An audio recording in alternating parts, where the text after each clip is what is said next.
There is a gate in southern Iran that has been standing for 2,500 years. The actual gate, the actual stone, carved by actual hands belonging to people who have been dead longer than most civilizations have existed. 2 enormous bulls guard its entrance, each one taller than a 3-story building, and above the doorway, cut deep into the limestone in 3 languages, is a name: Xerxes. Ask the average American what they know about Xerxes, and you will get one of 2 answers. Either they know nothing at all, or they know a movie. A god king, 9 feet tall, covered in gold, with a voice like the end of the world. The kind of villain that stories need when they want to make the heroes look good. That film made $300 million. The gate is still standing. The man who built that gate also left behind his own words. His own words, cut into stone, in his own language, in his own voice. Words that Herodotus never quoted. Words that Hollywood never found. He wrote, "By the grace of Ahura Mazda, I am of such a sort that I am a friend to right. I am not a friend to wrong."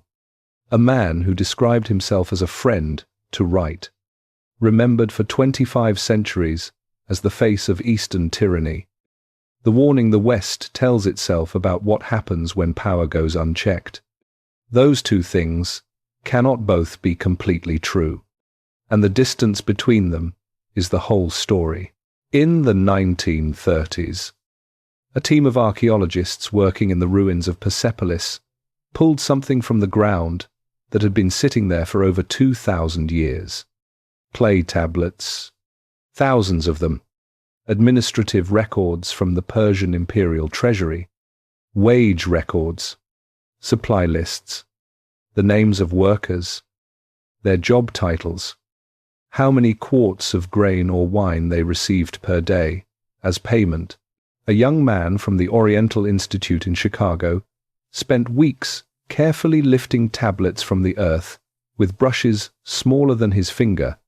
He could not yet read the language, but he understood, from the sheer volume of what he was uncovering, that the standard history had missed something fundamental. The empire that sent the largest army in the ancient world across the Hellespont kept payroll records for its construction workers. Those records survived 2,500 years in the ground. We can read them today. Every worker named, every ration documented, every day of labor accounted for. This was a civilization that ran on paperwork, on systems, on the organized effort of named human beings who showed up every morning and did their work and went home to their families. The man who built that civilization has a name. It is on the gate. It is in the tablets. It is in his own inscription. In his own words. His name was Xerxes. He ruled the largest empire the world had yet seen. He lost a war that history has never stopped talking about. And for 2,500 years, almost everything most people believed about him came from the people who beat him. This is the other version. Sometime around 519, before the Common Era, a child was born in the royal palace at Susa, who would one day rule over 50 million people. He did not earn that. He did not fight his way to it. He was born into it the way you are born into a language, the way it becomes the air you breathe before you know there is any other kind of air. His father was Darius I, the man who reorganized the largest empire on earth from the ground up, who built roads across 3 continents, connected Babylon to Egypt, to India, under a single administrative system, so sophisticated that the clay tablets, recording its daily operations, are still being studied by scholars today. His mother was Atossa, the daughter of Cyrus the Great himself, the founder of the whole enterprise, the man who had walked into Babylon and made the priests declare him their chosen king without firing a single arrow. This child carried both of those bloodlines. On one side, the man who built the system. On the other, the man who built the dream. That is an extraordinary thing to be born into. It is also an extraordinary weight to be born under. His name was Xerxes. In Old Persian, the name means something close to ruling over heroes. His parents did not name him that by accident. There was a problem, though. Xerxes was not Darius's oldest son. Darius had been married before Atossa. That earlier marriage had produced a son named Artabazanes. By every conventional rule of royal succession, Artabazanes should have been next in line. He was older. He was the firstborn. He had done nothing wrong. But Darius chose Xerxes. The official reasoning has survived in fragments. Xerxes was the first son born after Darius became king, which carried its own kind of legitimacy in the Persian tradition. More importantly, Xerxes was the grandson of Cyrus. Artabazanes was not, in a dynasty, still young enough to feel the need to justify itself. That connection to the founder was not a minor detail. It was the whole argument. Artabazanes accepted the decision. No rebellion, no conspiracy, no family rupture of any kind. He simply stepped aside, and the historical record moves on without him. Whether he did this with grace or with carefully concealed bitterness is something the stone does not tell us. What the stone does tell us is that from a very early age, Xerxes was being prepared for something specific, not just power in the general sense that all royal children are prepared for power. Something more pointed. He was being prepared to be the living proof of a bloodline. There was a man in the royal household during those years who had been given the task of educating the crown prince. He does not have a name in any surviving record. What we know about him, we can reconstruct from what we know about how Persian royal education worked. He was a senior court official, probably older, a man whose entire career had been built around understanding how the empire functioned and what it required from the people at its center. He spent years with the boy. Languages, military strategy, the theology of Ahura Mazda, the administrative structure of the satrapies, how to read a supply report, how to address a conquered people, how to stand in a room full of generals and make them believe you are the most capable person there. He was good at his work. He was also, over time, troubled by something he could not fully name. He was not teaching a boy to become a king. He was teaching a boy to become the continuation of something, the next chapter of a story already written by two of the most formidable men who had ever lived. There is a difference between those two things. A man becoming a king is becoming himself. A man becoming a continuation is becoming someone else's idea of what he should be. The teacher thought about this sometimes. In the evenings, after the lessons were done, he thought about what it cost to grow up already cast in a role, to have the expectations of two legendary men built into every conversation. Every lesson, every moment someone looked at you and saw not you, but the bloodline running through you. He did not raise this with anyone. It was not his place to raise it. His place was to teach the boy everything he knew. He did that. He taught him everything. The world Xerxes grew up in was unlike anything that had existed before. The Achaemenid Empire at the height of Darius's reign stretched from the Aegean coast of what is now Turkey all the way to the Indus River Valley in what is now Pakistan, from the Caucasus Mountains in the north to the first cataract of the Nile in the south. Dozens of languages, dozens of religions, legal traditions that had been accumulating for centuries before the first Persian army ever crossed their borders, and at the center of all of it, a palace complex at Persepolis that Darius was still building, still rising from the plain of Marv dashed, stone by stone, column by column. Each piece of it, a statement about what the empire believed it was and what it believed it deserved. Xerxes grew up watching Persepolis being built. He grew up understanding, before he could articulate it in any formal way, that power was not just something you exercised, it was something you expressed, that the difference between a king and a great king was not just in the decisions they made, but in what they left standing after they were gone.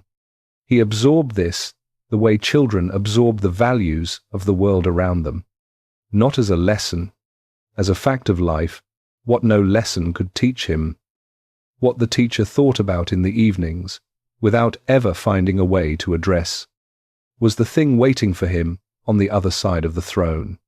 The teacher had seen what happened to men who carried other people's expectations for too long, how the weight of it changed the way they moved through decisions, how it made certain questions impossible to ask, because asking them felt like a betrayal of the thing you were supposed to be. He watched the boy absorb everything he was taught, watched him become, year by year, something genuinely formidable, intelligent, capable, disciplined in the way that children who understand the stakes become disciplined. He taught the boy anyway. He taught him everything he knew. He just could never teach him the one thing that mattered most: how to tell the difference between what he wanted and what the empire wanted from him. By the time that question had an answer, it would be too late to do anything useful with it.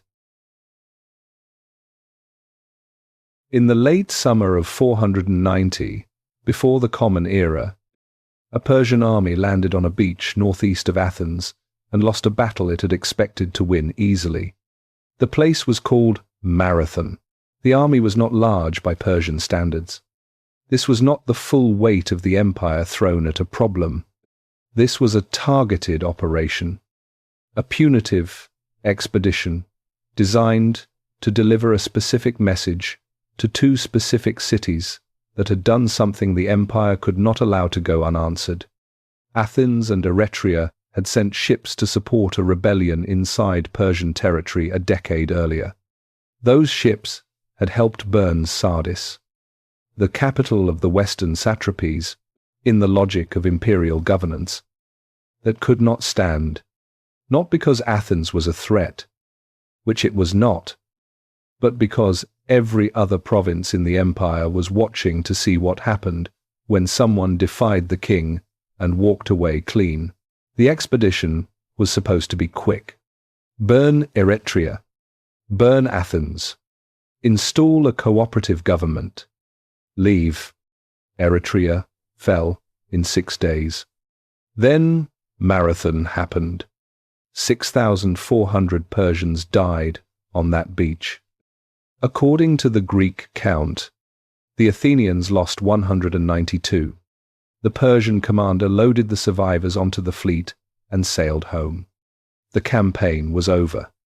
Back in Susa, Darius received the news. No Persian account of that moment survives.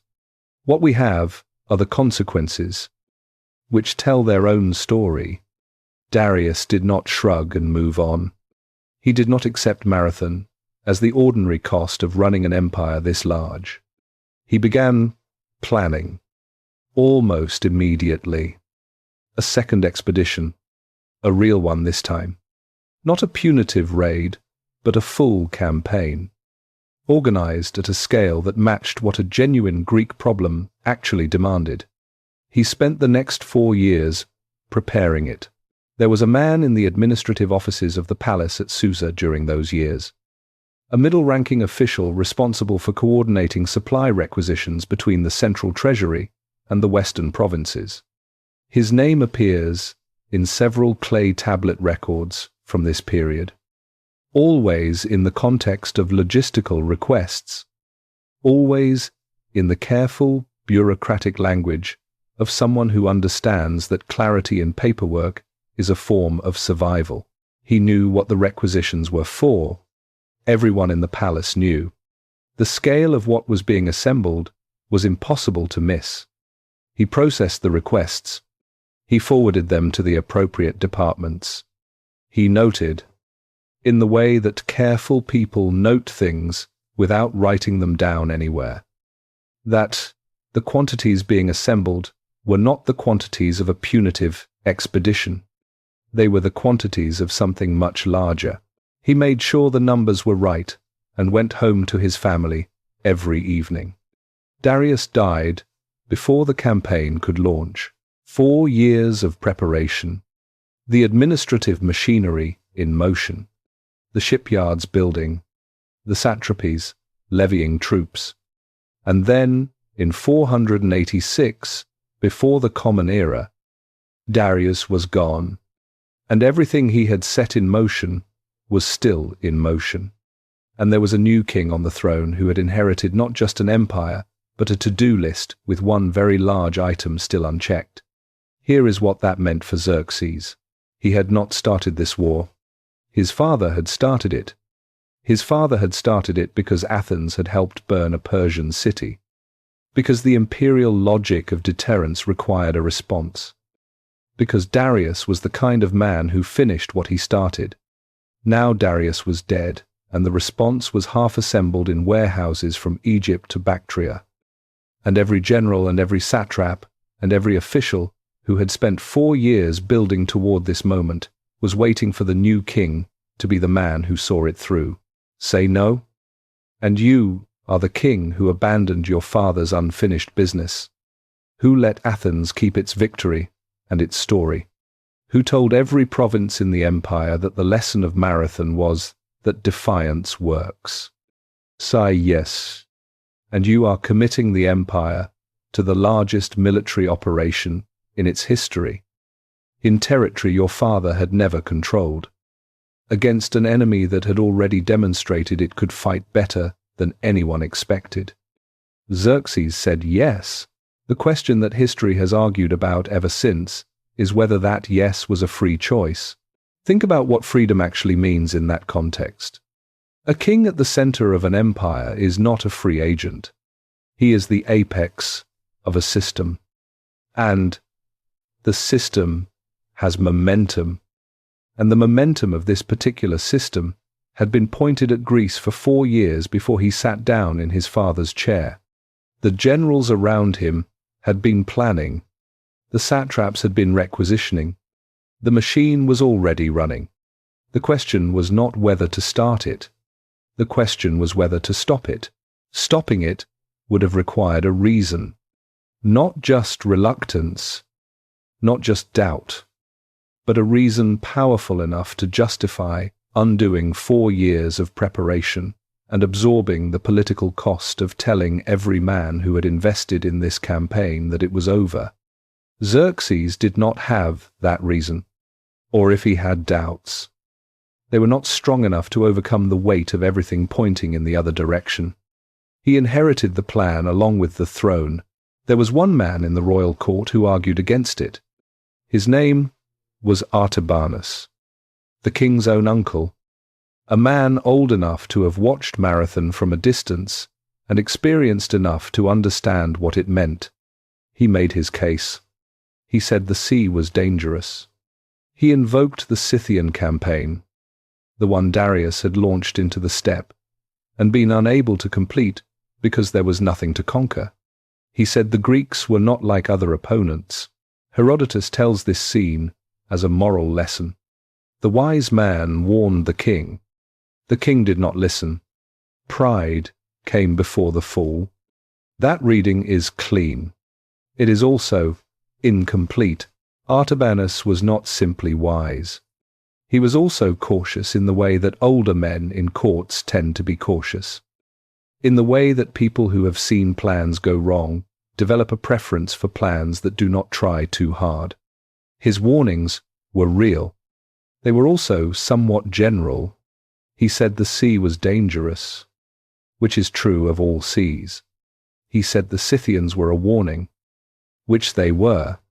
He did not say specifically what would go wrong and how and when. Good advice and vague advice are not always the same thing. And Xerxes, sitting at the center of this conversation, was not choosing between wisdom and pride. He was choosing between two positions, each with genuine arguments behind it. In a situation where the cost of inaction was not zero, history judges decisions by their outcomes. The people making those decisions do not have that luxury. Xerxes walked out of that room as the king who had chosen to go to Greece, or as the king the room had chosen. Possibly both.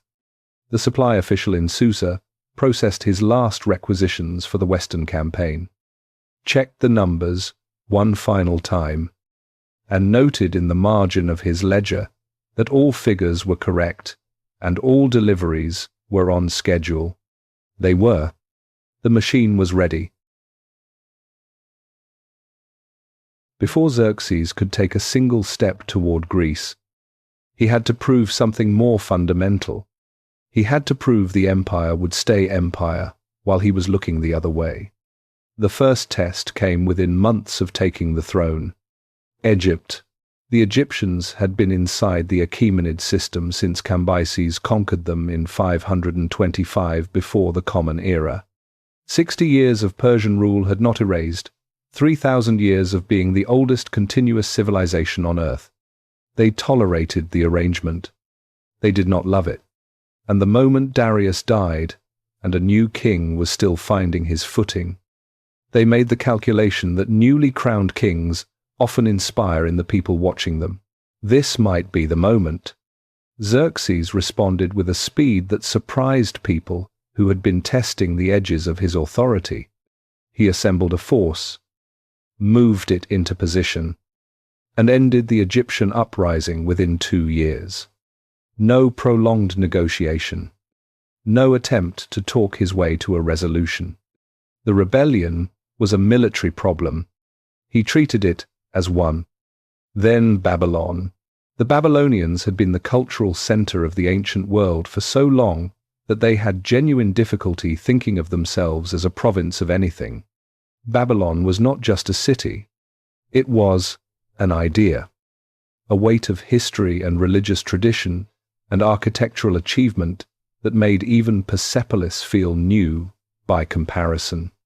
Cyrus had understood this intuitively. When he walked into Babylon in 539 before the Common Era, he did not walk in as a conqueror. He walked in as a liberator, performing the ancient ceremonies of Babylonian kingship, honoring Marduk, the chief god of the city, making the priests feel that the universe had sent him to restore order rather than impose a foreign one. The Babylonians had accepted that story, more than accepted it. They had told it themselves. Darius had done much the same. He had governed through accommodation, through the patient work of making each people inside the empire feel that Persian rule was, in some meaningful way, their rule too. When Babylon rebelled under Xerxes, something shifted.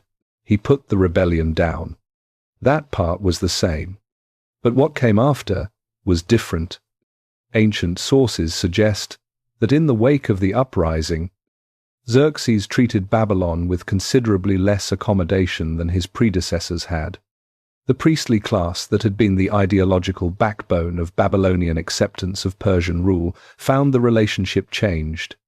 The theological framework that Cyrus had so carefully constructed, the one that made the Persian king a legitimate Babylonian king, began to erode.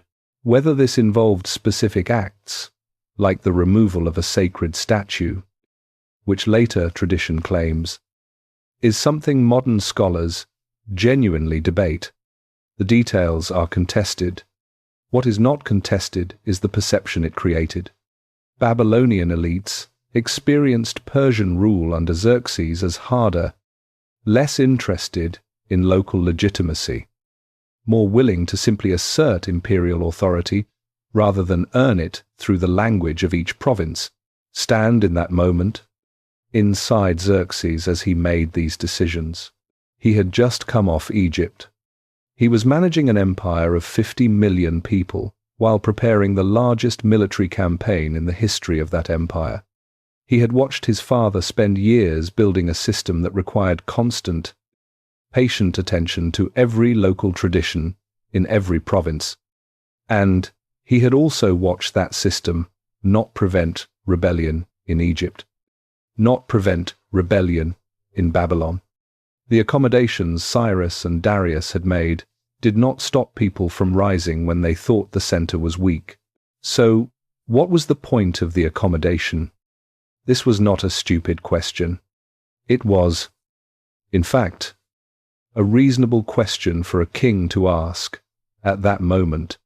The patience and the ceremony and the careful theology of his predecessors had not purchased permanent loyalty. It had purchased compliance that lasted only as long as the empire looked strong. Maybe the empire should simply look strong, consistently, without the theater of local legitimacy.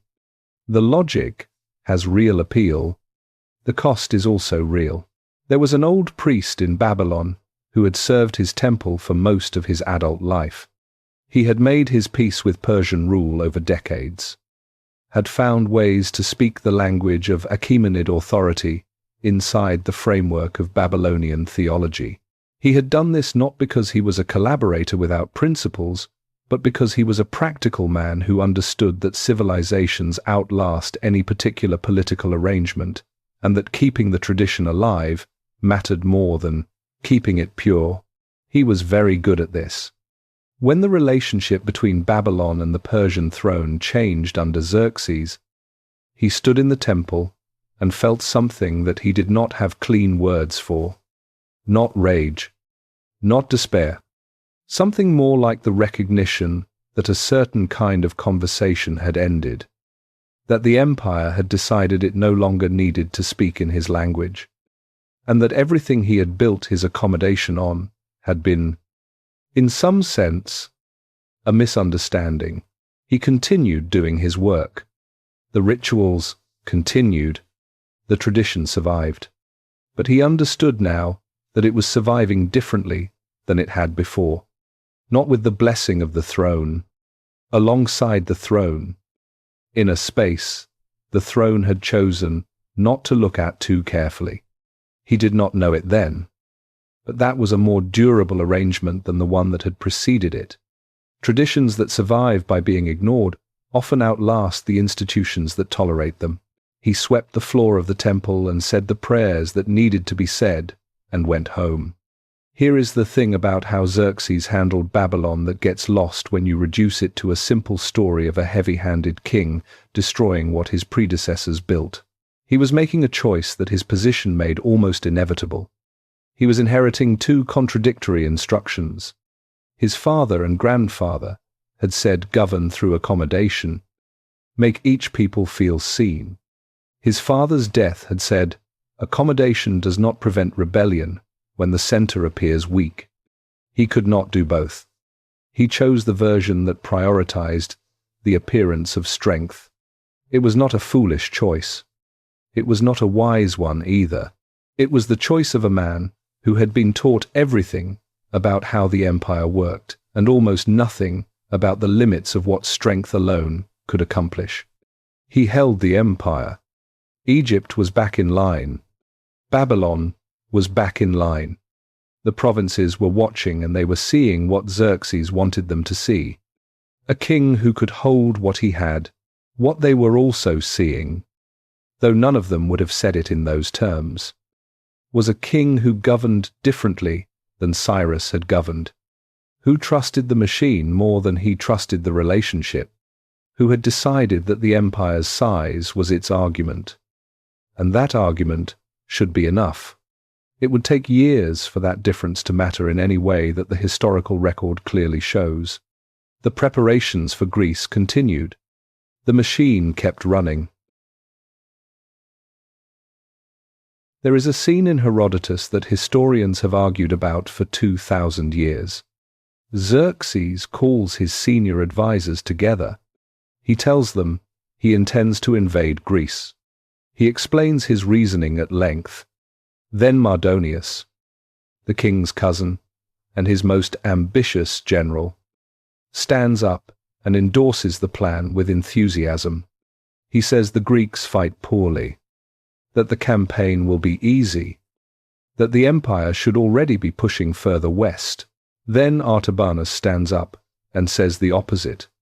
He warns about the sea. He warns about the distance. He says pride is what destroys great men, that the gods cut down whatever grows too tall. Xerxes listens to both of them. He thanks Artabanus. He says the decision is made. Herodotus tells this as a moral lesson. The wise man warned. The king did not listen. Pride came before the fall. That reading is satisfying. It is also a story that Greece needed to tell after the fact. A story that explained why the Persians lost in terms that made the outcome feel inevitable and deserved. The arrogant king ignored wise counsel. Of course he failed. But sit with what was actually in that room. Mardonius was not a flatterer. He was a general who had commanded Persian forces in the Aegean before, who understood the operational realities of projecting power into that part of the world, and who had genuine reasons to believe a well-organized campaign could succeed. He was going to be on the ground. Men who are going to be on the ground do not generally argue for campaigns they think will kill them. Artabanus was not simply wise.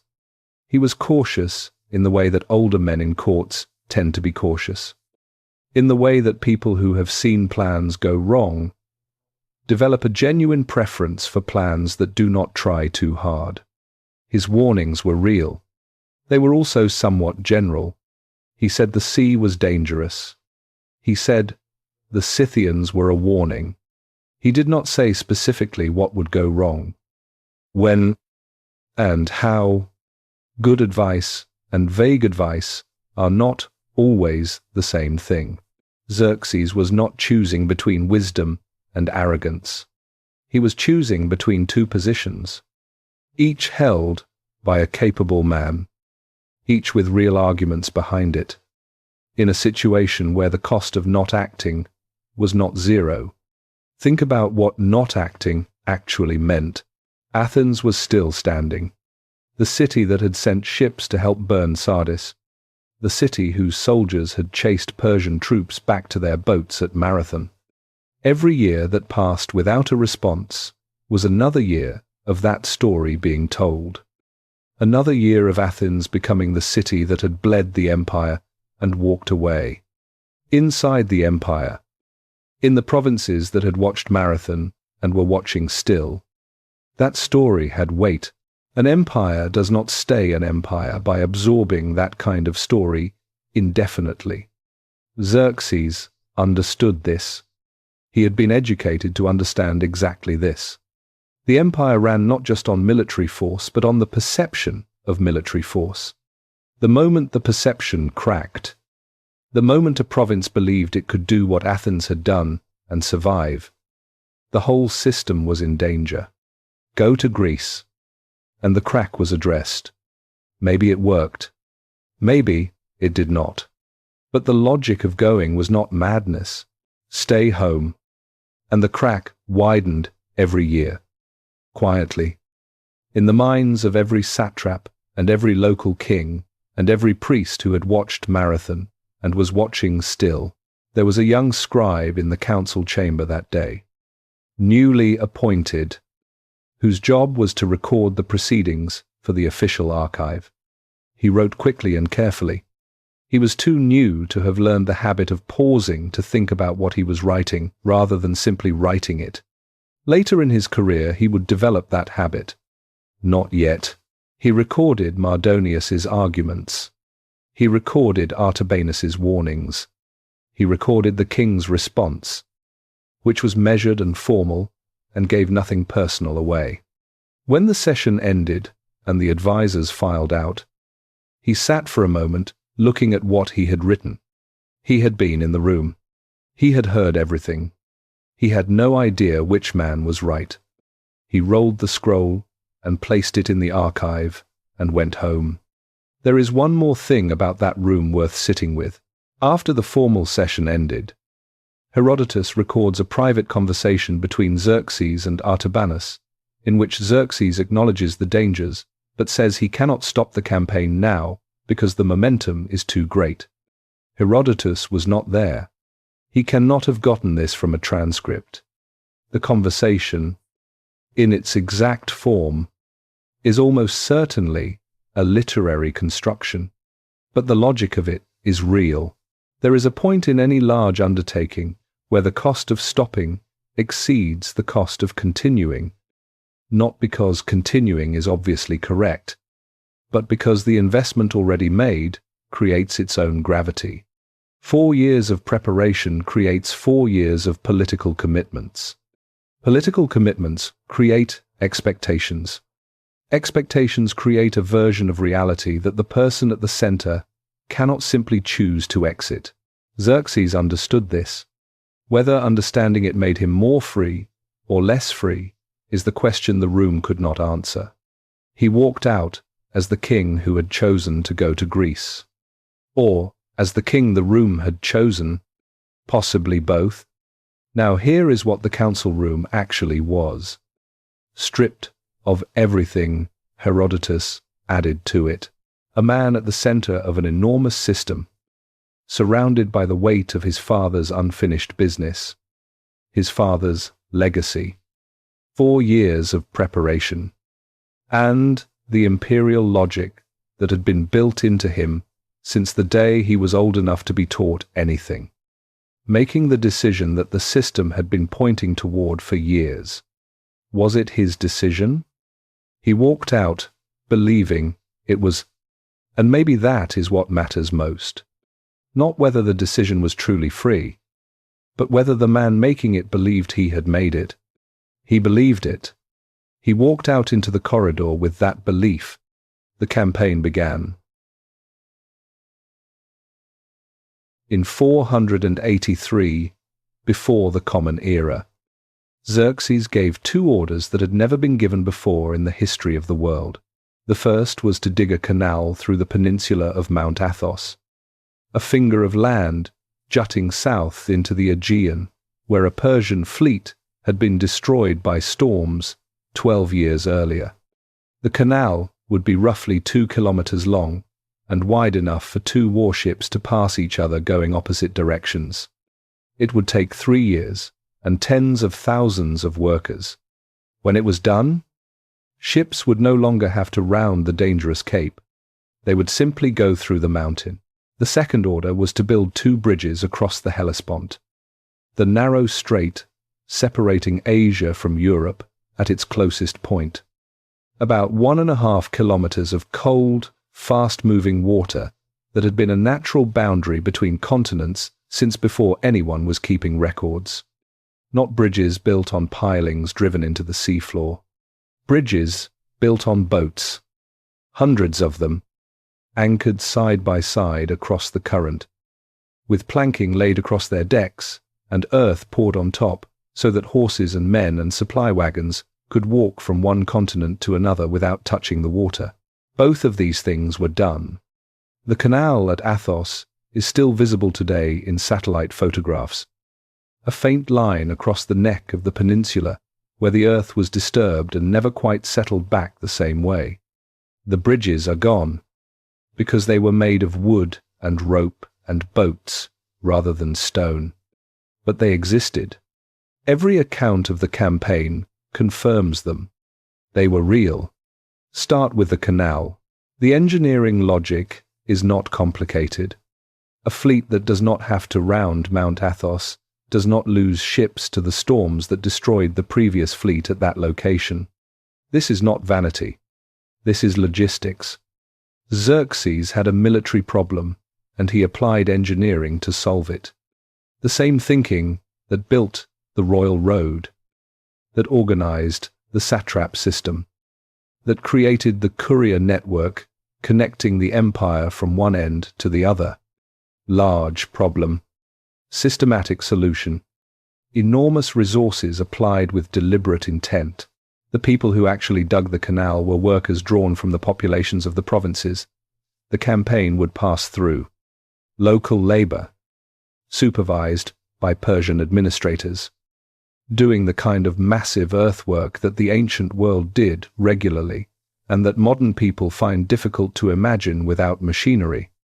They dug with tools made of bronze and iron. They moved the earth in baskets. They shored the sides of the cut with timber to prevent collapse. There was a foreman on one of the work crews, a man from a coastal community near the site, who had spent his adult life doing physical labor that leaves permanent marks on a body. He was not a slave. He was a subject of the empire, which meant his labor could be requisitioned for imperial projects. He had helped build roads before. He had helped build harbor walls. This was larger than anything he had worked on, but the work itself was familiar. You dig, you move, you shore up, you dig more. He was not thinking about Persia and Greece. He was thinking about a section of the cut he was responsible for, which had a layer of harder rock about 4 feet down that was slowing his crew's progress, and which he needed to figure out how to address before the afternoon supervisor came through. He figured it out. He used a technique a colleague from another crew had shown him for breaking harder substrate. It worked. His section kept pace. He went home that evening with the particular tiredness of someone who solved a physical problem with their hands, which is different from other kinds of tiredness and often more satisfying. He did not know that what he helped build would still be visible from space 2,500 years later. Now the bridges. The first attempt failed. A storm came through and tore both structures apart before they were fully secured. The cables snapped. The boats scattered. Months of work went with them. Here is where Herodotus tells one of the most famous stories about Xerxes, and where the story requires careful handling. According to Herodotus, Xerxes responded to the destruction of the first bridges by ordering the Hellespont itself to be punished. He had the water struck 300 times with a whip. He had chains thrown into the sea. He had the engineers who built the first bridges beheaded. The beheadings are plausible. Ancient states executed people who failed on critical projects. And a structure, this important failing, would have had consequences for someone. That part fits the world Xerxes lived in. The punishment of the sea is harder to read. If you encounter this episode inside the Greek tradition, it looks like one thing, a king so drunk on his own power that he thought he could punish water for being water. Evidence of the madness that arrogance produces. Herodotus uses it exactly this way. If you encounter it inside the Persian royal tradition, it looks like something else. The king of the Achaemenid Empire was not simply a political leader. He was the representative of Ahura Mazda on earth, the embodiment of cosmic order against the forces of chaos and the lie. Whether some version of the sea punishment had ritual meaning within that framework, or whether it was exactly the explosion of frustrated power it appears to be, is something the sources do not resolve cleanly. What is certain is this: Herodotus was a Greek writer, working within a Greek theological and cultural framework, describing the actions of a king whose framework was entirely different. The gap between those two frameworks produced some of the most consequential misreadings in the history of Western thought. This episode may be one of them. It may not be. The honest answer is that we cannot know with certainty. What we can say with certainty is what the episode reveals about the moment, regardless of how you read it. The first bridges failed. The campaign had a setback, and Xerxes responded not by reconsidering the campaign but by building better bridges. The second bridges were built. stronger this time, better anchored. The engineers used heavier cables, better boats, more robust fastenings. They understood, with the particular focus that comes from watching your predecessors get executed, that the structure had to hold under the weight of an army. There was a Phoenician engineer among those responsible for the calculations on the northern bridge. He was one of the finest technical minds available to the empire, part of a tradition of Phoenician seafaring and engineering that had been supplying Persian naval operations with expertise for generations. He spent weeks on the mathematics of current and tension and load before he was satisfied the design would work. He stood on the completed structure and watched the first contingents of the army begin to cross. Thousands of men moving from Asia into Europe on a pathway he had calculated into existence over open water. He was right about the math. The bridge held. He felt the particular satisfaction of an engineer whose calculations have been proven correct by the physical world. Then he felt something else, quieter and harder to name. He had built something extraordinary, an act of engineering that would be talked about for centuries. He would never be remembered for it. The king's name would be on this campaign. The generals' names would be on the battles. His name would be on nothing. He went back to work. This is what the canal and the bridges actually tell us about Xerxes at this moment, before any fighting has started, before any of the outcomes that history uses to judge him are known. He was not reckless. Reckless men do not spend 3 years digging canals through mountains. They do not commission engineering calculations for bridges over dangerous water. They do not rebuild when the first attempt fails. He was systematic, organized, working inside a tradition of large-scale imperial planning that Darius had established and that Xerxes had inherited and was now operating with the full confidence of someone who had grown up watching it succeed. He was also doing something that no one before him had ever attempted at this scale. Moving an army across open water, across a continental boundary, into territory the empire did not control, against an enemy that had already demonstrated it could fight. The canal cut through the mountain, the bridges held across the water, the geography obeyed. For now, the geography waiting on the other side of the crossing had its own ideas about obedience, but that was still ahead. For now, the army began to move. In the spring of 480 before the Common Era, something happened that the ancient world had never seen and would never see again. An empire walked, not marched in the way that armies march. Though marching was part of it, walked in the way that a living system moves, when everything inside it is pointed in the same direction. Supply wagons and cavalry horses and infantry units and engineering crews and medical staff and administrative officials and the personal household of the king himself. All of it moving together in a column so long that the front of it could reach its destination before the back had finished leaving. The ancient sources give numbers for this army that modern historians find impossible to accept. Herodotus says over 2 million soldiers. The logistics of feeding and watering that many men, of the roads and water sources along the route, simply being able to sustain that weight of movement, make the number physically implausible. Modern estimates, working from what we know about ancient supply chains and the carrying capacity of the terrain, put the real figure somewhere between 100,000 and 200,000. The gap between those two numbers is itself a piece of history. It tells you something about how badly Greece needed the army to be impossibly large, so that surviving it would carry the weight the story required. But even the lower estimate, the one the evidence actually supports, was unlike anything the world west of Persia had encountered. And what made it extraordinary was not just its size, it was its composition. The army of Xerxes was the Achaemenid Empire made visible and set in motion.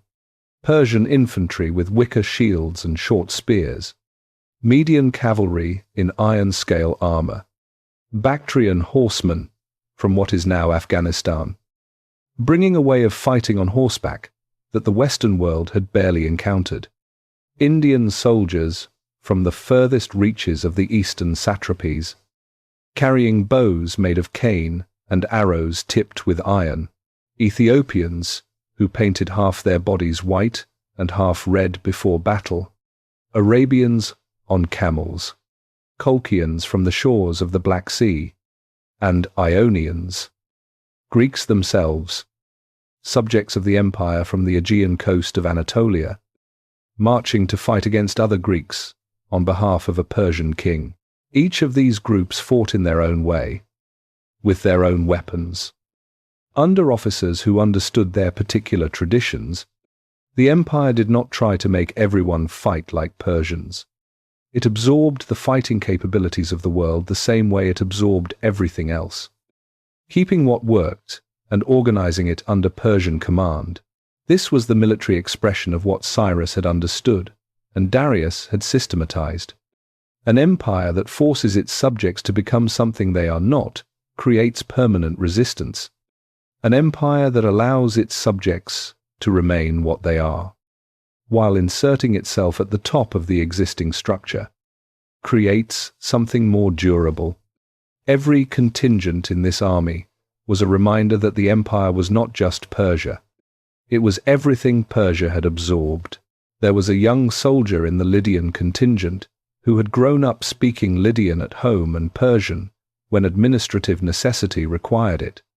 His grandparents told stories about the time before Persian rule, the way old people tell stories about the world before a large change, with a vividness in the detail and a remoteness in the feeling, belonging to a time he could not quite imagine inhabiting. He had no memory of a Lydia that was not part of the empire. The empire was the world he had always lived in. He was 22 years old, good with a spear, and had never been in a real battle. He marched with the column and watched the landscape change as the army moved west and then north through Thrace. He had never been this far from home. The terrain looked different from Lydia. The people who stood at the sides of the road and watched the column pass spoke languages he did not recognize. They watched with a particular stillness, the stillness of people who understand that the safest response to something this large and this armed is to not move. He marched. He kept his place in the column. He thought about what Greece would look like. The column passed through Thrace and into Macedonia. The Macedonian king received Xerxes with the hospitality that a small kingdom offers to an army it cannot fight. He provided grain and cattle and everything else that was asked. He was gracious and cooperative, and almost certainly, in parallel with all of that cooperation, sending information about Persian movements to the Greek cities to the south. This is one of the structural vulnerabilities that large empires carry like a tax. The larger the system, the more points of contact it has with the world outside it. The more contact points, the more places information can flow outward. Darius had built the eyes and ears of the king, the royal inspectors who traveled the interior provinces without notice, as a way of getting honest information back to the center. But those networks worked inside established imperial territory. Greece was not established territory. The intelligence infrastructure that functioned in Babylon did not automatically function in Macedonia. Xerxes was walking his empire into a world where his usual tools for knowing things did not work the same way. He did not know this yet. He knew the road was under his feet, and the army was behind him, and the bridges had held, and the canal had been proven. He knew that every material preparation had been made with the care and resources of the largest empire on earth. He did not know what he did not know. And then there was Pythios, at Sardis, the last major stop before the army reached the Aegean coast. A wealthy Lydian named Pythios approached the king. Pythios was the richest private citizen in the Western Empire. He had contributed an enormous sum to Darius for previous military operations. Now he offered Xerxes his entire personal fortune to support the Greek campaign. Everything he had, Xerxes was moved by this. He declined the money and instead added to Pythios's wealth from the royal treasury. He was not a king who took from loyal subjects. He rewarded loyalty. He was generous, and he showed it. Then Pythios asked for something in return. He had 5 sons in the army. All 5 were about to march to Greece. He was old. He asked that the youngest son be allowed to stay behind, to take care of the family estate, to be there when Pythios himself died. 1 son out of 5. 1 small favor. Xerxes listened to the request. Then he told Pythios that he was fortunate to have offered his generosity before making this request, because the request itself was an act of ingratitude. He had marched with his own children. Every man in the empire marched when the king required it. Pythios had no right to ask for an exemption, and the asking had cost him the goodwill just extended to him. He ordered the youngest son, found in the army. He ordered the young man killed. He ordered the army to march between the 2 halves of the body as it continued north. This is the darkest thing in this chapter, and it cannot be softened. What can be said is that it did not come from nowhere. It came from a tradition of royal authority in which the king's will was total, and the demonstration of that totality was itself a political act. A message to everyone watching about what total mobilization meant and what the cost of creating friction in that machine at a critical moment would be. That context does not make what happened acceptable. Nothing makes what happened acceptable. What it does is place it inside a human being rather than inside a cartoon. A cartoon villain does monstrous things because he is monstrous. A human being does monstrous things because human beings are capable of monstrous things, especially when they have absolute power and no mechanism in the world around them for hearing the word no. Xerxes had been the center of a system organized entirely around his will for years. The system was working. The army was moving. The preparations had been executed with precision. And then an old man asked him to make an exception. The exception was small. The principle it challenged was not. He protected the principle. He destroyed the man's son. He was human. He did this. The Lydian soldier in the column did not know the young man from the royal household who was killed. He heard what happened, the way soldiers in large armies hear things.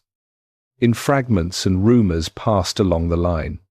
He marched between the 2 halves of the body as the army continued, and he looked straight ahead, the way soldiers look straight ahead when the thing on the ground is something they have been instructed not to acknowledge. He kept marching. He kept his eyes forward. He thought about what Greece would look like. To make Xerxes human is not to make him harmless. The man who built the canal and calculated the bridges and organized 50 million people for the largest military campaign the world had yet seen was also the man who marched his army between the halves of a young man whose only crime was being the son his father loved most. Both things are true. They were always both true. That is the whole point. In August of 480 before the Common Era, a Persian army arrived at a narrow coastal pass in central Greece called Thermopylae and found roughly 7,000 Greek soldiers waiting for them. The pass was so narrow at its tightest point that only a few men could stand abreast. On one side, cliffs. On the other, the sea, the Persian army. Even at the lower estimates that modern historians find credible, outnumbered the defenders by a ratio that made the tactical situation seem obvious from a distance. It was not obvious up close. The Greeks had chosen this ground with precision, in a space that narrow. Persian numerical advantage meant almost nothing. You could only fit so many men into the kill zone at once.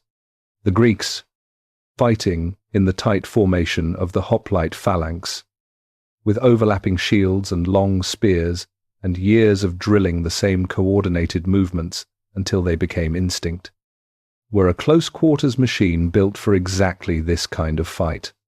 The Persians, with lighter shields and shorter spears, were built for a different kind of fight entirely.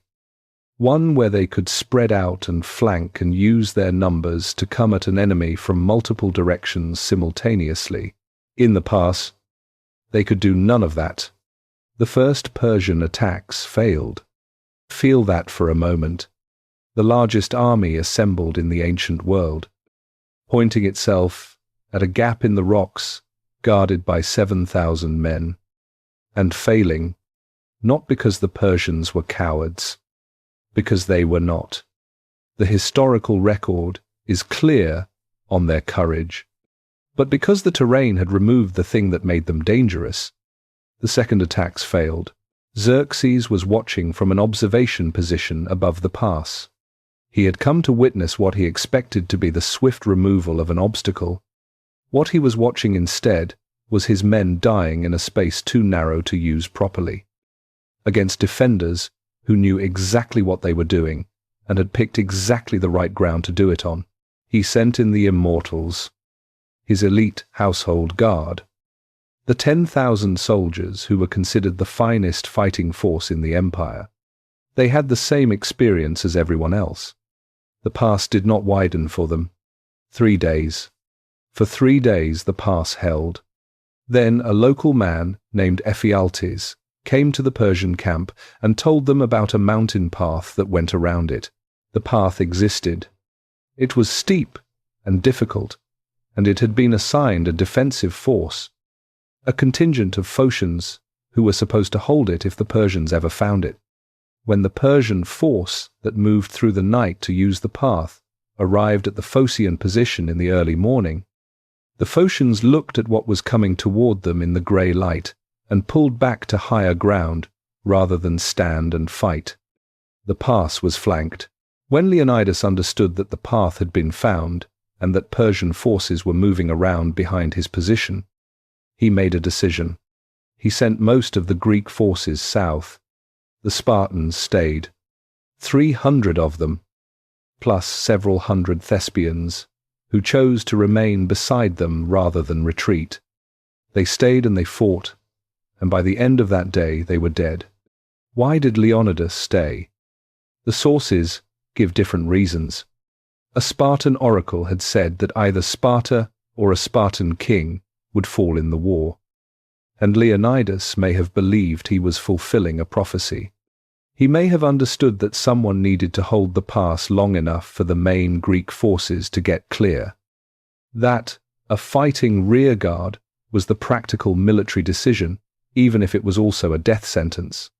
He may have understood something about the story that was being created in that pass, about what this particular death in this particular place would mean in the years ahead. If so, he was right about the story. He understood something about narrative that the Persian command did not. The Persians took the pass. They walked through over the Spartan dead and continued south. By every military measure that mattered, Thermopylae was a Persian victory. The obstacle had been removed. The road was open. The campaign continued exactly as planned. But a Persian officer, who had been in the field for most of his adult career, who had fought in previous campaigns across the empire and understood what military success looked and felt like, walked through the pass after it was over and noticed something he could not quite name. He had fought people who were brave out of desperation, and people who were brave out of professional pride, and people who were brave because their king was watching them. He understood all of those kinds of courage. He had seen them all. He knew how to read them. This was different. The Spartans had been surrounded and outnumbered, and they had known it, and they had fought until there was no one left to fight. And the thing that made it different was not the fighting itself, but the quality of the choosing. They had chosen to be there, not assigned, not conscripted, not backed into a corner. They had looked at what was coming and decided this was the ground they would hold. He had no framework for that. It was not the kind of thing his tradition of warfare had taught him to account for. He filed it away somewhere and rejoined the march south. Now, here is what Thermopylae actually was. Stripped of everything the centuries have added to it, it was a 3-day holding action that succeeded in its tactical purpose and failed to change the strategic outcome. The Greeks who stayed bought time. The time they bought allowed the main Greek forces to retreat and regroup. The Persians took the pass and kept moving. In the short term, Thermopylae was a Persian victory, unambiguously, completely.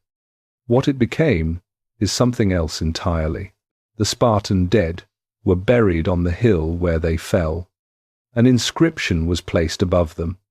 It said, in Greek, stranger, go tell the Spartans that we lie here, obedient to their laws. That inscription, or something very close to it, launched a tradition of remembrance that has not stopped in 2,500 years.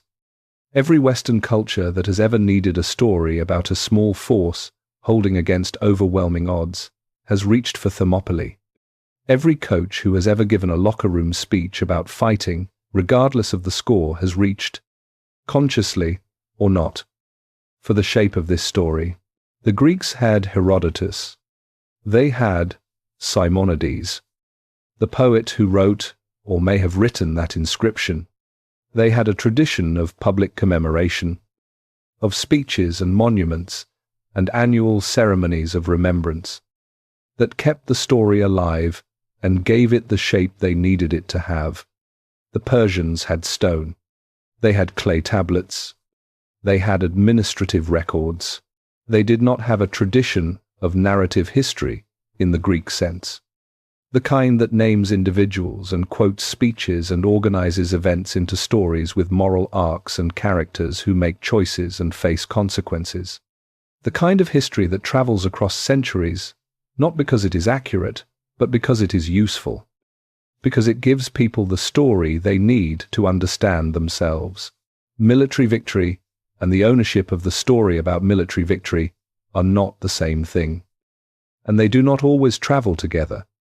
Xerxes won the battle at Thermopylae. The story of Thermopylae has belonged entirely to the other side for 2,500 years. That is not a paradox. That is how narrative power actually works. The army moved south toward Athens. The story moved in a different direction entirely. Athens was empty when Xerxes arrived, not abandoned in the way that cities are abandoned, when people flee in panic, leaving doors open and food on the table, and the evidence of interrupted lives scattered everywhere. Empty in the way that a decision looks, deliberate, organized, the product of something that had been argued about and voted on and then carried out with the particular efficiency of a people who had decided, collectively, that the city was not worth dying for, if dying for it meant losing the people inside it. Themistocles had pushed for this. He had read the oracle at Delphi that spoke of wooden walls being the salvation of Athens, and he had interpreted wooden walls as ships rather than fortifications. He had convinced enough Athenians to believe the same interpretation. The city would be given up. The people would go to the ships and to the island of Salamis and to the shores of the Peloponnese. The fleet would fight. It was an extraordinary act of collective will. Walking away from your home, your temples, your ancestral graves, the physical world in which every memory you carry is located, and trusting that the sea will give you back what the land cannot protect. Most of them did it. A small group did not. On the Acropolis, people had stayed. Elderly citizens who could not travel or would not. Priests who believed their duty was to the temple. People who had read the oracle differently. Who believed the wooden walls meant the old timber fortifications around the high city. That the gods would protect what was sacred if the faithful remained to receive that protection. They were wrong about the oracle. When the Persian vanguard reached Athens and found the city empty, there was a pause. Empty cities produce a particular kind of silence. You have been preparing for resistance, and there is nothing to resist. The streets that were supposed to contain an enemy contain only the shapes of ordinary life. Left in place, the Acropolis was the exception. The people there had barricaded the approaches. They threw stones and tiles down on the first Persian assault. The assault found a way up. The people who had stayed were killed. The Acropolis was taken. Xerxes burned it. The temples on the Acropolis, including the old temple of Athena, were put to the torch. The fire was visible across the water to the Athenian fleet at Salamis and to the population watching from the island. They saw the smoke rising from their city. Stand on that island for a moment and feel what that means. You left everything. You made the hardest decision a person can make. To abandon the physical place where your life is located. Because someone told you that survival required it. You trusted that argument. You got on the ships. And now you are standing on an island, watching your city burn. Watching the smoke rise from the hill where your temples are. And the argument that got you here is asking you to keep believing it even now. Even with the evidence of what belief costs rising in front of you in grey columns against the sky. Themistocles needed them to feel that. Not because he was cruel, because he understood something about human decisions under pressure that was more sophisticated than most military thinking of his era. An evacuated population watching its city burn is a population with nothing left to negotiate with. Nothing to go back to. Nothing to lose by fighting that they have not already lost. He needed his sailors and his political coalition to have no exits. No version of this that ended with going home to a surviving city and accepting whatever terms the Persians offered. The burning of Athens closed those exits. Whether Themistocles calculated this precise emotional effect in advance, or whether he simply understood the logic that produced it, the effect was the same. Every person on those ships watching the smoke now had a reason that went beyond politics or strategy or abstract ideas about freedom. They had a personal account with the fire. Xerxes may not have understood that the fire he was setting was doing Themistocles' work for him. He had his own reasons for the burning. Athens had helped burn Sardis in 498 before the Common Era, when Athenian ships supporting the Ionian revolt helped destroy the satrapal capital. City for city, fire for fire. The logic was not madness. It was the settled logic of reciprocal punishment that both sides of this conflict understood. The Acropolis burned. Xerxes sent a message back to Susa. Athens was taken and burned. The campaign had achieved its stated objective. Back at the palace, the people who had stayed behind exhaled the breath they had been holding since the army crossed the Hellespont. The king had done what he came to do, out on the water at Salamis. The Athenian fleet was intact. The Greek alliance was intact. Themistocles was alive and thinking and in possession of an idea about the next move that no one in Persepolis had fully accounted for. The city was burning. The people were on the ships. Xerxes had achieved his objective and was standing inside the consequence of achieving it. And the consequence was this. He had destroyed the thing he came to punish. And the people who needed to be punished were watching from the water with nothing left to lose and everything left to fight for. There was a Persian logistics officer who came into Athens 2 days after the city was taken, with a column of supply carts. His job was to establish a distribution point for the army units in the area and to assess what resources could be gathered from the city itself. He walked through the streets for 3 hours. There was almost nothing to gather. The evacuation had been thorough to a degree that surprised him. He had been in cities that were taken by force, cities where the population had fled in panic, and those cities always left behind evidence of interrupted life. Food on tables, animals in pens, goods abandoned mid-transit. Athens had left almost nothing. He made his inventory. He filed his report. He noted, in the section dealing with civilian infrastructure, that the city appeared to have been evacuated in an organized manner consistent with careful, advance planning. He did not draw strategic conclusions from this. That was not his job, but he thought about it afterward.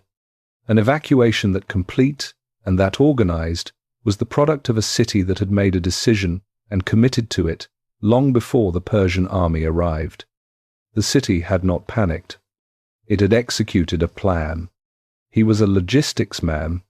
He understood what it meant when the other side had a plan and had executed it cleanly. He finished his inventory. He sent the supply carts to the distribution point. The army was in Athens. The fleet was at Salamis. The next battle would not be on land. The Bay of Salamis is about 5 kilometers long and roughly 2 kilometers wide at its broadest point.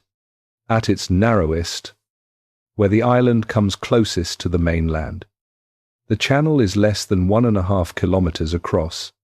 Themistocles needed the Persian fleet in that channel.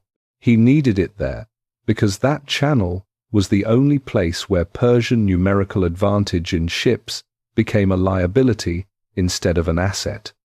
In open water, more ships meant more options, more angles of attack, more ability to encircle and overwhelm. In a channel that narrow, more ships meant more confusion, more collisions, less room to maneuver, less ability to use the tactical flexibility that a large fleet was supposed to provide. The Persian fleet had the numbers. Themistocles needed the narrow water. The problem was getting the Persian fleet into the channel when their commanders, who were not fools, might well prefer to wait outside and force the Greeks to come out into open sea where those numbers would matter. He solved this with a deception so audacious that it has been studied and argued about for 2,500 years. He sent a message to Xerxes. The message was delivered by a trusted slave named Cyrus, and it said that Themistocles, the Athenian commander, was secretly favorable to the Persian cause, and that the Greek alliance was on the verge of collapse, and that the Greek fleet was planning to escape through the western end of the channel that very night. Every word of it was false. Stand inside Xerxes' position when this message arrived. He had been receiving intelligence throughout the campaign from various sources. Some reliable, some not. All filtered through the layers of transmission that separated a king from his forward scouts. He had no particular reason to trust Cyrus, but he had no particular reason not to trust him either. The story the message told was plausible. Greek alliances were genuinely fragile. The different city-states had different interests and had been arguing throughout the campaign. The idea that a faction within the Greek command might be open to accommodation was not inherently unbelievable, and there was something else pressing on the decision. Xerxes had been at this for months. He had taken Athens. He had sent the message home that the objective was achieved. He had the largest fleet in the Aegean sitting in position. The Persian fleet outnumbered the Greek fleet substantially. A battle in open water would take time. But the math seemed to favor his side. The temptation to believe that a night move would catch the Greeks in the act of fleeing and end the campaign decisively in a single stroke was not the temptation of an arrogant fool. It was the temptation of a man with resources and momentum, who saw what looked like an opportunity to finish the thing cleanly. He believed the message. He ordered the fleet into position to block both ends of the channel. One of the admirals commanding a squadron that moved into position that night was Artemisia, the queen of Halicarnassus, one of the most capable commanders in the entire fleet. She had been counseling against engaging the Greeks in confined waters for days. She had told Xerxes that the fleet should wait, that time and supply problems would force the Greeks to come out on Persian terms. She had given him, more or less, the correct, strategic advice. He had thanked her for it. He had ordered the fleet into the channel anyway. The Persian fleet moved into position through the night. The Greeks were not fleeing. They were waiting. When dawn came and the battle began, the channel did exactly what Themistocles had calculated it would do. Hear it before you analyze it. Hundreds of wooden ships in a space less than 1.5 miles wide. The sound of oars. Thousands of them, churning the water at ramming speed. The crack and groan of bronze-fitted prows hitting timber, hulls breaking open. Men in the water. Men on tilting decks, trying to fight while their ships were pushed sideways by the current and the press of other ships behind them. Commanders shouting orders that could not be heard over the noise of everything falling apart at once. A captain trying to swing his heavier ship into position for a ramming run and finding 3 other Persian ships already in the space he needed. His own allies blocking the move he was trying to make. The Persian ships were too close together. The larger, heavier vessels could not maneuver. When the Greek triremes came at them, lighter and faster, ramming and backing and ramming again, the Persian fleet could not spread to absorb the attacks. Ships trying to engage the Greeks were being hit from behind by their own allies pressing forward into space that was already full. The channel was doing to the Persian fleet exactly what the pass at Thermopylae had done to the Persian army. It had removed the thing that made them dangerous. Xerxes watched from a throne set up on a promontory overlooking the battle. This detail is almost certainly accurate. He wanted to see. He wanted to be the witness of the victory he had organized. To have the knowledge of being present at the moment the whole campaign resolved into triumph. He sat on the throne and watched his fleet lose control of the battle below him. The timeline of what he understood and when is impossible to reconstruct precisely. A naval engagement in the ancient world was not something you could watch clearly from a hill. It was noise and smoke and the collision of hundreds of ships in a confined space. You could see that something was happening. You could not always see what. At some point, the shape became clear enough that Sisinnis's message, which had seemed plausible at midnight, began to look completely different in the morning light. The Greeks had not been fleeing. They had been preparing. The narrow channel that he had moved his fleet into to cut off their escape was the position they had wanted him in all along. He remained on the throne. This is worth sitting with. He did not run. He did not collapse. He sat on the throne that had been placed there for him to witness a victory, and he watched the battle go in the direction it was going. He bore witness to it. That was what kings in that tradition did when things went badly. You did not look away. You stayed, and you saw. By afternoon, the shape of the day was clear. The Persian fleet had not been destroyed, but it had been beaten badly enough that the initiative had shifted completely. The Greek fleet held the water around Salamis. The supply lines connecting the Persian land forces to Asia were no longer secure. Xerxes came down from the promontory. He met with his commanders. He made decisions. And here is the decision that the Greek tradition would turn into evidence of cowardice and shame. But that looks different when you examine the actual military and political logic behind it. He decided to withdraw the main fleet to the Hellespont to protect the bridges and secure the sea route back to Asia. He decided to leave Mardonius with a substantial land force to continue the campaign through the following year. He decided to return to Persia himself. The Greek tradition says he ran. The military reality is more complicated. A Persian king was not simply a general. He was the center of gravity of an empire, spanning 3 continents and 50 million people. If the sea route back to Asia became permanently compromised, the army in Greece would eventually be cut off from supply and reinforcement. Protecting the bridges was not cowardice. It was the preservation of the most critical piece of infrastructure in the entire operation. Leaving Mardonius behind was not abandonment. Mardonius had the largest and best-equipped land army in the world. He had the whole of the following year to work with. The campaign was not over at Salamis. Salamis had changed its shape. These were the decisions of a man who had made a catastrophic tactical error and was reorganizing around it. He had been wrong about Cercinus's message. He had moved the fleet into the wrong position based on false information. That error had cost him control of the water. He had not been broken. He was still the king. The fleet set course for the Hellespont.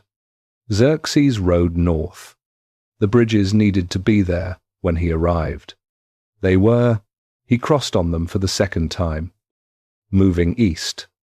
And behind him the army followed. And the campaign was over. And the bridges were eventually dismantled. And the Hellespont was just water again. Just water. The same water it had always been. Indifferent to everything that had crossed it or tried to cross it. Carrying nothing forward except what the current decided to carry. He went home. He had work to do. He left before the end. That is the version the Greek tradition settled on, and that the Western world has carried for 2.5 millennia. Xerxes, shamed by Salamis, fled back to Asia and left his army behind to finish what he could not. The great king who had bridged continents and commanded the largest fleet in the ancient world ran when the sea proved stronger than his will. It is a satisfying story. It has the arc of justice. Pride, followed by punishment, the shape of a moral lesson that explains why the outcome was inevitable. It is also considerably simpler than what actually happened. Xerxes left the Greek theatre in the autumn of 480 before the Common Era, roughly a month after Salamis. He left behind Mardonius with a force that modern estimates put somewhere between 100,000 and 300,000 soldiers. He left behind a campaign. He left behind a war that was not over. What he did not leave behind was a decision to give up. The strategic logic of his departure is not difficult to reconstruct if you step outside the Greek frame for a moment. The Persian Empire did not run itself. It ran through the constant presence and attention of the king, moving through the satrapies, hearing disputes, receiving tribute, managing the administrative complexity of governing 50 million people across 3 continents. Darius had understood this. He had built the road system and the courier network precisely because the information gap between the king and the edges of the empire was one of the greatest threats to imperial stability. When the king was absent, the gap widened. Problems that might have been caught early became problems requiring military responses. Xerxes had dealt with Egypt and Babylon at the start of his reign, precisely because Darius's death had created that kind of gap. He knew what happened to an empire when its center was away too long. Salamis had also changed the strategic picture in a specific way. The Persian fleet, diminished and no longer dominant in the Aegean, could no longer guarantee the sea supply line between Asia and the land forces in Greece. If Xerxes remained with the land army through winter, he would be dependent on supply lines that were now vulnerable. Moving a substantial portion of the army back across the Hellespont reduced the logistical burden to a level that Mardonius, with a leaner and better supplied force, could actually sustain through the following year. These are not the calculations of a man in flight. They are the calculations of a man recalculating a campaign that hit an unexpected obstacle and reorganizing around it. Whether the reorganization was correct is a different question. Mardonius and the army he commanded were destroyed at Plataea in 479 before the Common Era. The Greek campaign ended there, not at Salamis, but the decision to leave Mardonius behind was not obviously wrong at the time it was made. It was a calculated bet. A capable general with a substantial force in a favorable land position, with a whole year to work with, could realistically complete what Salamis had interrupted. The bet lost. But losing a bet is not the same as making an irrational one. The road back from Athens to the Hellespont covered several hundred kilometers through territory the Persian army had marched through on the way south. The same landscape in reverse. The same villages and towns watching the column pass. The same roads and rivers that had been part of the logistical planning for years. There was a soldier from the Bactrian contingent who had been in the army since the crossing of the Hellespont. He had fought at Thermopylae. He had been part of the force that moved through the mountain path and flanked the Spartan position. He had been in the land forces during Salamis, waiting for the naval engagement to resolve. Now he was marching north as part of the contingent, accompanying the king back to the Hellespont. He had been marching for months in total. He was not thinking about the campaign in strategic terms. He was thinking about the specific kilometer of road in front of him, the condition of his kit, the temperature dropping as they moved north, and the fact that he had not been issued cold weather gear because the campaign was supposed to be over by now. He marched. The villages they passed received the column in silence. People came to doorways and watched and went back inside. The column was large, orderly, armed, moving with the unhurried efficiency of a military force conducting a deliberate movement rather than a retreat in disorder. Whether the people watching understood the difference between a returning army and a defeated one was not clear from their faces.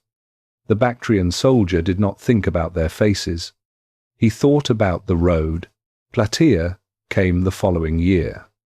Mardonius moved the army deep into Greece in 479 before the Common Era, trying to split the Greek alliance and force a resolution on favorable terms.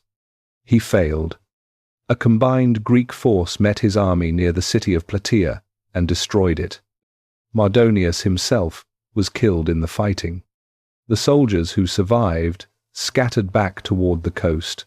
With Plataea, the dream of a Persian Greece was finished, not dimmed, not deferred, not reorganized, finished.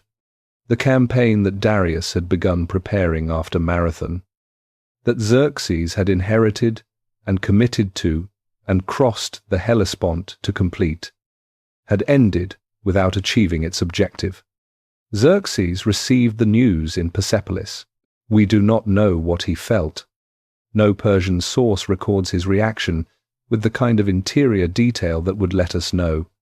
What we know is what he did, which was continue to govern, continue to manage the empire, continue the building programs at Persepolis that had been ongoing since the beginning of his reign. He was 39 years old when Plataea was fought. He had been king for 7 years. He would be king for 14 more. The Greek campaign was over. Xerxes was not. This is the part of his story that the Western tradition has the most difficulty holding on to. The story wants to end at Salamis or at Plataea, because those are the endings that the Greek narrative requires. The villain has been defeated. The lesson has been delivered. But the man who was defeated was still alive and still governing, and the empire he governed was still the largest and wealthiest political organization on earth. And none of that stopped because of what happened in a channel off Athens. The long way home was not a retreat from history. It was a return to the history that had been running all along. The history that did not fit inside the Greek story. The history of an empire that governed most of the known world and would continue to do so for another 130 years after the battle that Western tradition treats as its defining defeat. Xerxes crossed the Hellespont and went home. The bridges held when he needed them. He crossed on them for the second time, moving east, and behind him the army followed, and the campaign was over, and the bridges were eventually dismantled, and the Hellespont was just water again. Just water. The same water it had always been. Indifferent to everything that had crossed it or tried to cross it. Carrying nothing forward except what the current decided to carry. He went home. He had work to do. There is a doorway in the ruins of Persepolis that is larger than most buildings. It stands at the entrance to the complex that Xerxes built and completed, the Gate of All Nations. And the name is not incidental. It was designed to be the point through which delegations from every territory in the empire passed before entering the presence of the king. The relief carvings on the great staircases nearby show 23 different peoples, each depicted in their own clothing, carrying their own tribute, moving in the same direction, toward the same center. The gate is still standing. Xerxes built it. After Plataea, after the Greek campaign ended with the destruction of Mardonius and everything that had been invested in the dream of a Persian Greece, Xerxes returned to the work that had been ongoing since before the campaign began. Persepolis was not finished when he came back. It would not be finished in his lifetime.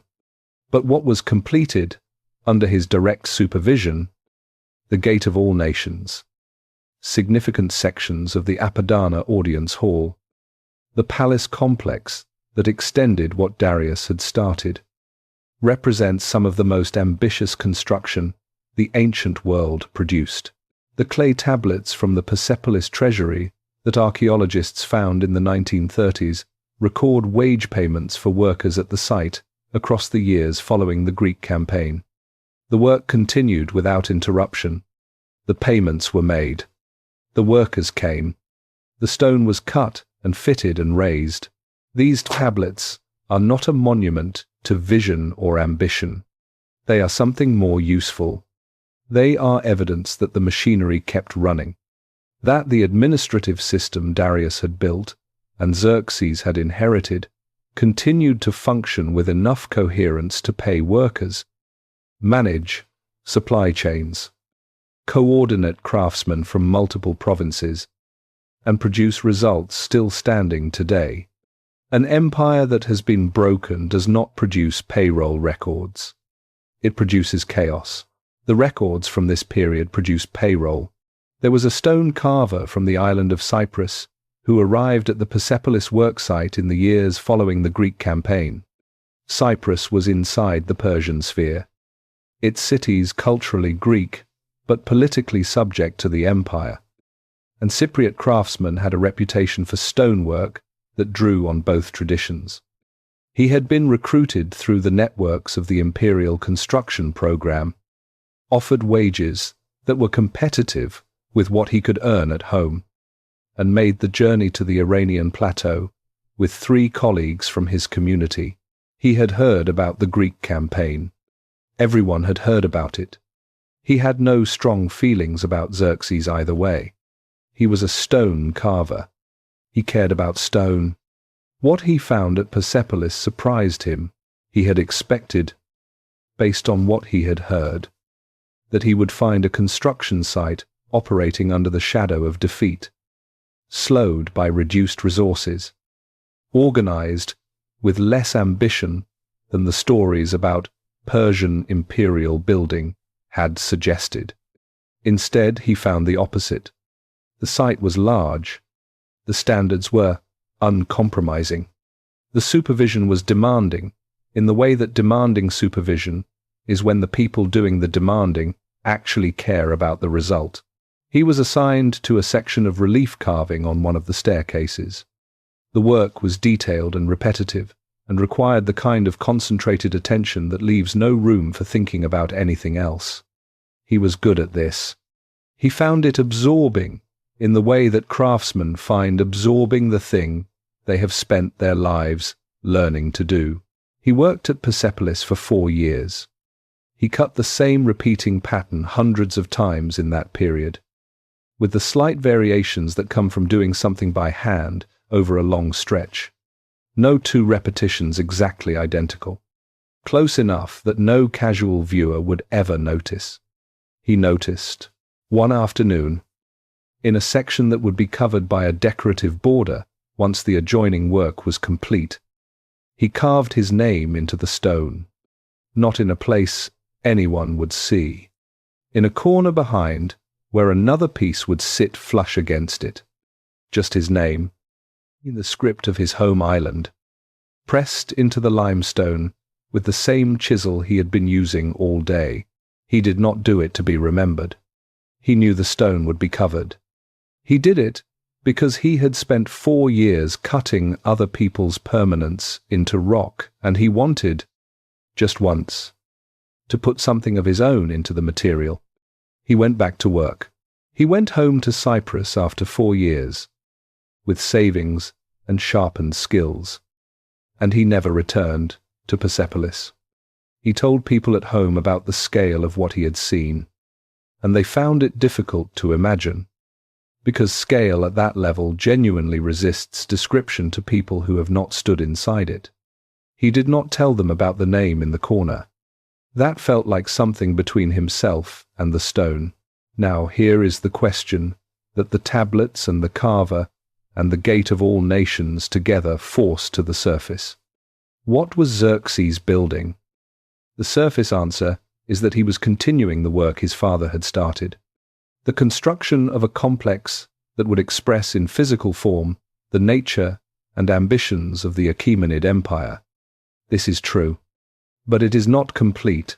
A man who has just led the largest military expedition in his empire's history into a campaign that ended badly, who has watched his fleet lose a decisive engagement, who has left behind an army that was subsequently destroyed, who has returned home with the knowledge that the stated objective of the campaign was not achieved, and who then turns his attention to building, is doing something that goes beyond the continuation of a program. He is answering a question. The question is not stated out loud because it does not need to be. Everyone in the empire knows what happened in Greece. The satraps know. The generals know. The priests know. The merchants who use the royal road know. The stone carvers, recruited from Cyprus, know. In the indirect way that people far from events understand that something significant has changed. The answer Xerxes gave to that unspoken question was the gate of all nations, the Apadana, the continuation of Persepolis, rising above the plain of Marv dashed, stone announcing, without requiring anyone to say it, that the empire was still here, still capable of organizing the labor and the resources and the artistic talent of 23 different peoples, still building things the world had not seen before. Salamis had happened on water. Water does not hold marks. The channel where the Persian fleet lost control of the battle looked the same the following year as it had the year before. You could stand on the shore and see nothing of what had happened there. The gate of all nations was stone. Stone held marks. Stone announced itself to anyone who stood before it. Regardless of what they knew about Salamis, or how the story of the campaign had been told to them, Xerxes understood this. He had grown up watching Darius build Persepolis with exactly this understanding. Stone was the language empires used to say things meant to last longer than the people saying them. He was saying something, the inscription he left at Persepolis, the one we call Expa, the one that opens this story, was written in this period, not written in the aftermath of a conquest, not attached to a military victory, not celebrating a triumph, written by a man who was building and governing and managing an empire in the years after a campaign that had not gone as planned, and who took the time to state, for the record, in his own language, how he understood himself. I am a friend to right. I am not a friend to wrong. He wrote this into the stone of Persepolis. There is a reading of that inscription as pure royal propaganda, the standard self-presentation of a king who needs to claim moral legitimacy. That reading is not wrong. All royal inscriptions are also political documents. None of them are purely personal confessions. But there is another reading, and it requires only accepting that human beings who write things into permanent materials are sometimes doing what people always do when they reach for something permanent. They are trying to hold on to their understanding of themselves against the pressure of events that might otherwise redefine them. The version of Xerxes that Greece was telling was already forming. The arrogant king, the tyrant who whipped the sea, the man who marched an army of millions against 300 Spartans and still needed a traitor to win. That version was moving through the Greek world with the speed and the confidence of a story that knows it is going to survive. The version Xerxes wrote into the stone of Persepolis is shorter, less detailed, covers none of the drama. It says he is a friend to right. The stone that carries those words is still there. The gate he built is still standing. The campaign he launched and lost is the thing most people know him for. History as a practice tends to privilege the dramatic over the durable, the battle over the building, the moment of failure over the decades of continuing. This is partly because drama is easier to narrate, and partly because the people who control the narrative, the ones with the poets and the historians, tend to be the ones with the dramatic story to tell. Xerxes had no Herodotus. He had clay tablets and stone gates, and an inscription in his own voice, and the gate of all nations, which is still standing in the Iranian desert, still bearing his name in 3 languages. Still, the physical evidence that a man who lost a battle in a channel off Athens came home and built something that 2,500 years have not been able to erase. The Greek story says, Salamis broke him. The gate says otherwise. After Plataea, the empire had no war. For 14 years, Xerxes governed without a major external crisis. The borders held. The satrapies sent their tribute. The royal road carried its traffic of couriers and merchants and officials and all the ordinary commerce of a civilization that had been running for generations. Persepolis continued to rise. The administrative machinery kept its rhythm, and without a war to focus the court's energy outward, that energy turned inward. This is not a Persian problem. It is not a product of any particular kind of governance or culture. It is what happens in every large system when the external pressure that imposes unity and common purpose is removed. The people who have been pointed in the same direction because the situation demanded it begin, slowly and then less slowly, to point in different directions. The ambitions and the competitions and the accumulated grievances that crisis suppresses begin to surface. Courts are where this process is most visible and most dangerous, because courts are where power is closest, where access to the center of the system is the primary currency, and where the people with the most to gain or lose from any shift in the center's attention are concentrated in the same physical space. There was a man in the royal court during the years after Plataea, whose name appears in the later accounts of Xerxes' reign, usually in connection with its end. His name was Artabanus, not the uncle who had argued against the Greek campaign. A different man entirely, younger and closer to the throne, holding the position of commander of the royal bodyguard. The command of the royal bodyguard controlled physical access to the king. He knew who went in and who came out of the private apartments. He knew the layout of the palace's inner rooms, the timing of the guard changes, the rhythms of the king's private hours.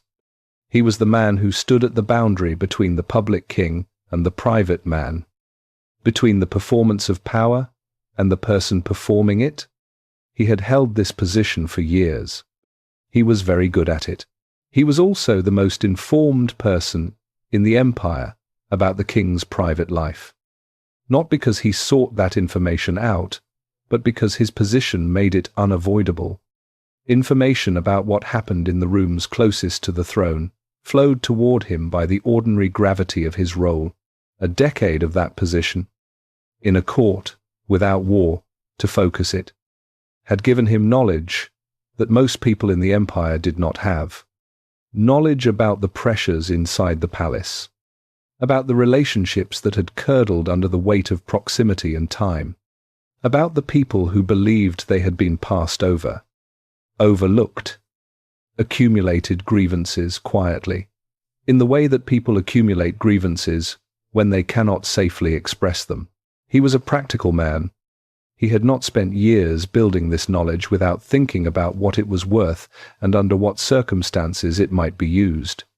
The circumstances arrived in the summer of 465 before the Common Era. What happened in the rooms closest to the throne that summer is something the sources describe in fragments that do not fully agree with each other. What they agree on is that Artabanus moved first, that he entered the king's private apartments, that Xerxes was killed there.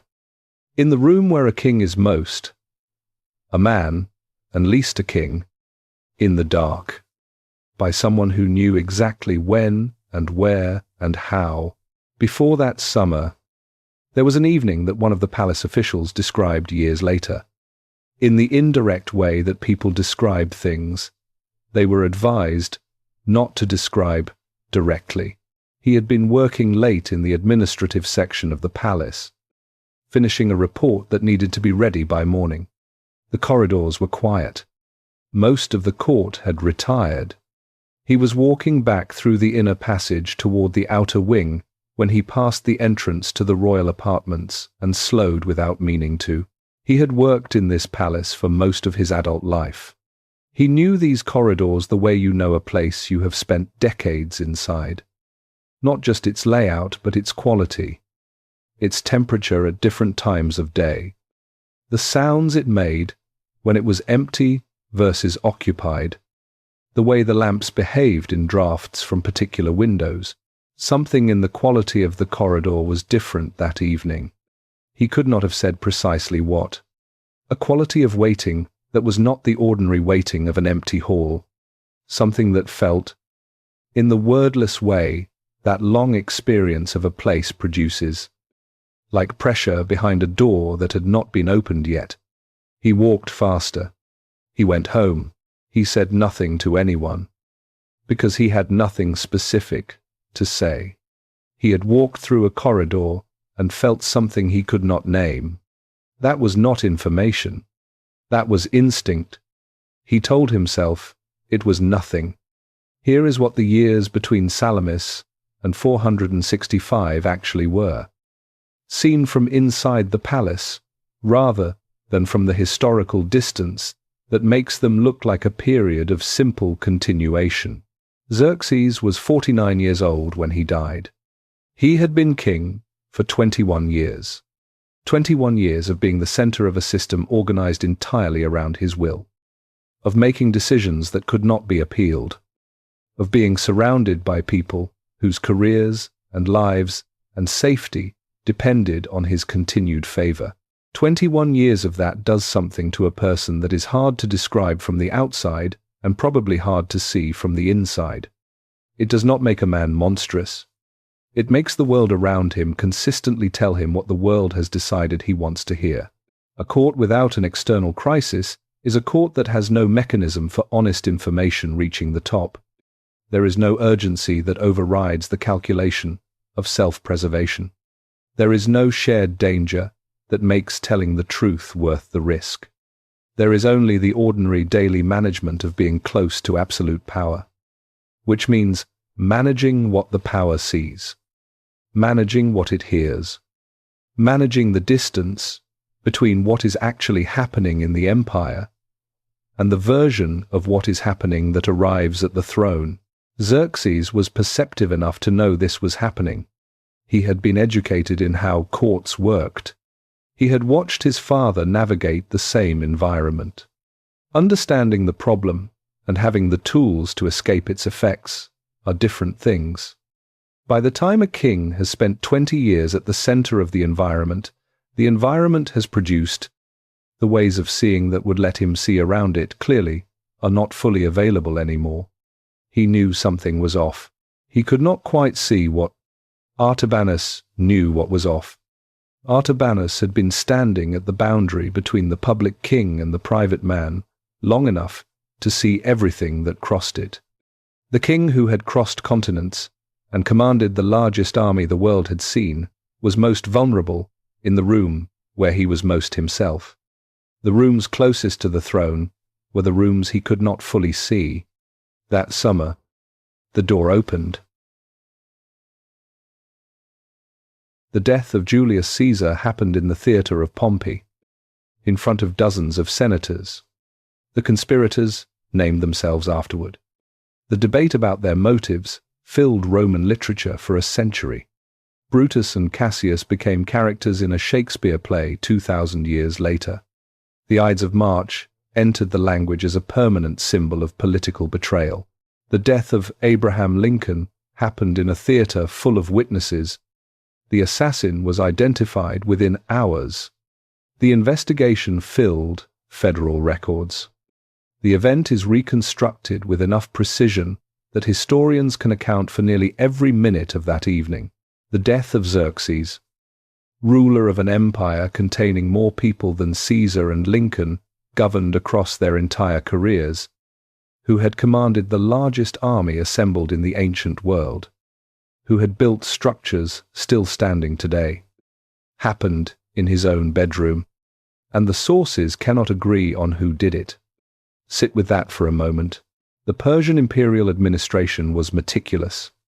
The clay tablets from Persepolis record grain allocations and wine rations for individual construction workers. If the administrative apparatus of the Achaemenid Empire could track the daily food supply of a stone carver from Cyprus, it could certainly have produced a detailed record of the circumstances surrounding the death of the king. It did not. Or if it did, that record was not preserved, or it was actively suppressed, or it was simply never created because the people who would have created it understood that creating it was dangerous. All three of those possibilities say something significant. Each one describes a world in which the truth of what happened in the royal bedroom in the summer of 465, before the Common Era, was something that powerful people did not want clearly recorded. Here is what the ancient sources, taken together, offer. Artabanus, commander of the royal bodyguard, was involved. Almost every version of events includes him. Some sources say he acted alone. Others say he worked with a palace official. Others say a son of Xerxes was part of the conspiracy or was manipulated into believing his brother had committed the act. The variations are too large to explain as simple transmission errors. They suggest that the official story was never fully settled, that the people closest to what happened had reasons to describe it differently depending on who they were talking to and what they needed to be true. What is consistent across the versions is that Xerxes was killed by someone from inside his own household, someone with access to the private rooms, someone who knew the rhythms of the palace well enough to act at the moment when acting was possible. The king who had crossed continents and moved mountains and tried to make water obey was killed in his bedroom by someone who walked through the door. There was a guard stationed near the royal apartments on the night it happened. He was not the guard who was supposed to be at that position.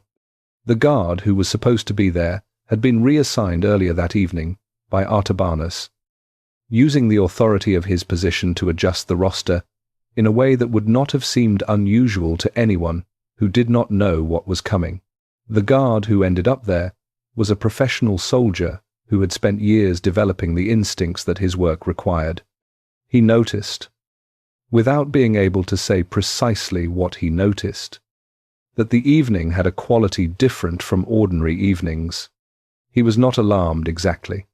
He was the kind of alert that trained soldiers develop for situations that have not yet fully declared themselves. He heard something. He waited the amount of time that protocol required before responding to an ambiguous sound. Then he went to look. What he found was something no amount of training had prepared him for, not the event itself, though that was terrible enough. The event itself was comprehensible. What he was not equipped for was the immediate understanding that the range of available responses had collapsed in the seconds between hearing the sound and seeing what had produced it. He could not undo what had been done.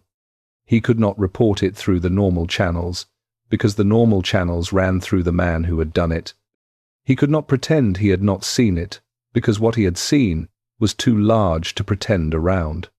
He stood in the corridor with this information, and understood that what he did in the next few minutes would shape the rest of his life. He went to find someone who was not Artabanus. The succession crisis that followed the death of Xerxes is itself a story of considerable complexity. Artaxerxes, one of Xerxes's sons, emerged as king, having navigated the chaos of the immediate aftermath with a combination of the right relationships and the right positioning when the moment came. Artabanus was killed in the process, by some accounts by Artaxerxes himself. The details shift depending on the source, which is itself part of the story. What did not shift was the outcome. Artaxerxes was king. The Achaemenid dynasty continued. The empire continued. The administrative machinery that had been running for 60 years kept running. The official in the administrative section, who had walked quickly through the corridor that evening, came to work the morning after the news was announced. The palace looked the same from the outside. The corridors went where they had always gone. The offices were where they had always been. Something in the quality of the air was different. He had worked here long enough to know what the palace felt like when it was organized around a particular person. And he knew what it felt like when that organization had just been removed and the new one had not yet fully formed. He sat down at his desk. He processed the first document of the new reign, a routine administrative transfer that had been in the queue since the previous week, and that the change of king did not affect in any operational way. He completed the standard attestation at the bottom, noting the date according to the new reign year that would need to be established once the formal succession was confirmed. He was precise. He was careful. He was accurate. He put the document in the right pile. Now here is the question that the death of Xerxes, and the silence around it, and the confusion in the sources, and the missing records actually answer, though they answer it sideways rather than directly. Who controls the story of a king's death? In Athens, the story of who had defeated the Persians was controlled by Athens. The poets wrote it. The monuments commemorated it. The annual ceremonies reinforced it. Every generation of Athenians grew up inside a story that said, this is what happened and this is what it meant. And the story was strong enough to survive the centuries and reach Herodotus and reach Shakespeare and reach every Western history class that has taught about the Persian Wars. In Persia, The story of what happened in the royal bedroom in 465 was controlled by the people who had an interest in the new reign beginning cleanly, in the transition being smooth, in the circumstances that made the transition necessary, not being examined too carefully or remembered too precisely. Those people made the story quiet. The story of a king who bridged the Hellespont and built Persepolis and commanded the largest army in the history of the world and wrote into stone that he was a friend to write, ended in a bedroom in 465 before the story, Common Era. And the people with the most detailed knowledge of exactly how and exactly why chose, for reasons entirely legible in terms of their own survival, not to write it down. We know approximately what happened. We do not know precisely. The precisely is gone. The guard went home when his shift ended. He had made his report to the appropriate person. He had done what the situation required. He spent the rest of that night, and the following days, in the particular state of a person who has witnessed something and has been strongly encouraged to describe it as minimally as possible. He understood the logic of his situation. He said what he was asked to say, which was not much. He carried what he was asked not to say, which was considerably more. He lived a long life. As far as we know, he had a family. He did ordinary things. He watched the seasons change in the Iranian plateau, the sharp cold of winter and the dry heat of summer, and the brief weeks of spring when everything feels like it might be possible. He did not write his account down. No one asked him to. The new reign began. The empire continued. The gate of all nations was still standing. His name was still on it, in 3 languages. Persepolis. Today, the plain of Marv-Dasht in southern Iran receives about 250 millimeters of rain per year. The summers are brutal. The light in the middle of the day is the kind of light that makes you understand why ancient people built religions around the sun. Because there is nothing soft about it. It is simply present, completely and without apology. The way large things are present. The ruins sit on a platform of bedrock that Darius ordered cut from the living rock more than 2,500 years ago. The staircases are still there, with the relief carvings of 23 peoples walking in their eternal procession toward a king who has been dead for 24 centuries. The columns of the Apadana rise above the plain in the late afternoon light, in a way that makes the plain feel small by comparison. And the gate of all nations is still there. 2 stone bulls guard the entrance, each larger than a truck. Above the doorway, cut into the limestone in 3 languages, is a name: Old Persian, Elamite, Babylonian, Xerxes.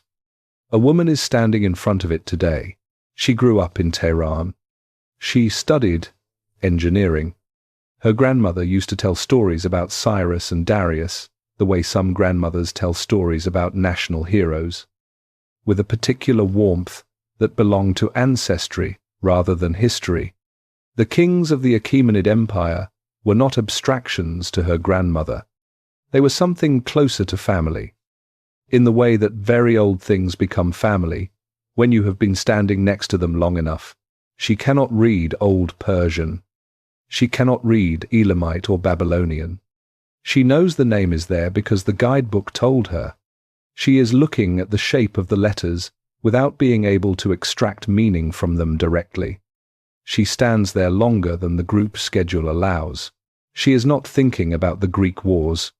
She is not thinking about Thermopylae or Salamis or the film she saw years ago where Xerxes was 9 feet tall and covered in gold. She is thinking about the fact that the name above the door has been there longer than her country has had its current name, longer than Islam has existed, longer than Christianity, longer than the Roman Empire, from its founding to its fall. The name has been standing in this light, on this plain, through all of that, and here she is looking at it on an ordinary afternoon, The guide waits. He has done this enough times to recognize when someone has been stopped by something, and to give that stopping a moment before the schedule reasserts itself. She takes a photograph. She rejoins the group. The gate continues to stand. Somewhere, a student who grew up with the film version is reading about the Achaemenid Empire at midnight. Something shifted. A gap opened slightly in his understanding of how the past works and who gets to tell it. That is how this happens. Not all at once. In small openings. In moments of stopping. In photographs taken in front of gates that have been standing longer than most of the stories we tell about them. The gate does not argue about what Xerxes was. It does not need to. It is simply the thing he built. Standing where he built it. Saying his name in 3 languages to anyone who walks underneath it. Most people who walk underneath it are not thinking about him at all. Some of them stop. Some of them look up. Some of them stand there a moment longer than the schedule allows. The gate stands. His name is on it, in 3 languages, still there.